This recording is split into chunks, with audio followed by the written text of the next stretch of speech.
ডিমের কোরমা বানাচ্ছি। লবণ দিয়ে হালকা করে ডিমগুলো ভেজে নেব। ডিমগুলো আমি এইভাবে ছুরি দিয়ে কেটে নিয়েছি যাতে মশলাগুলো ভেতরে ভালোভাবে প্রবেশ করতে পারে। হালকা ভেজে তুলে নেব।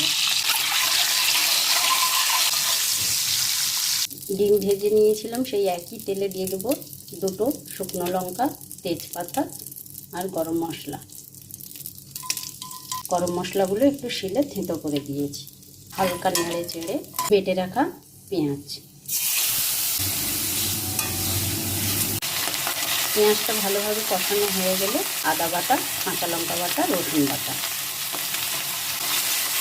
মশলাটা ভালোভাবে কষানো হয়ে গেলে দিয়ে দেবো অল্প জল, আর দেবো ভাজা জিরের গুঁড়ো, ধনে গুঁড়ো আর সামান্য পরিমাণে কাশ্মীরি লঙ্কার গুঁড়ো।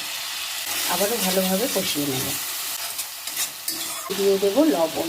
ডিমটা লবণ দিয়ে একটু হালকা ফ্রাই করে নিয়েছিলাম, তো তাই লবণটা একটু দেখে দিতে হবে। আর দিয়ে দেবো বেটে রাখা কাজু আর আমন্ড।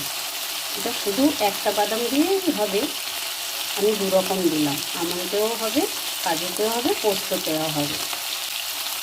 আবারও মশলার সঙ্গে বাদামটা ভালো করে কষিয়ে নেব।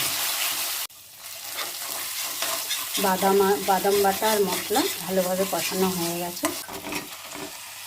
দিয়ে দেবো 1 বাটি দুধ। ভালোভাবে মশলা, দুধ আর ডিমগুলো ভালোভাবে কষিয়ে নেব।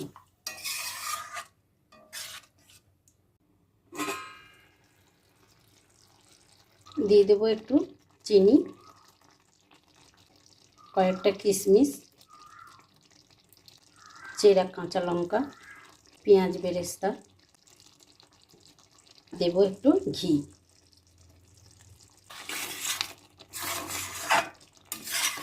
ঢাকা দিয়ে গ্যাস অফ করে রেখে দেবো 5 মিনিট।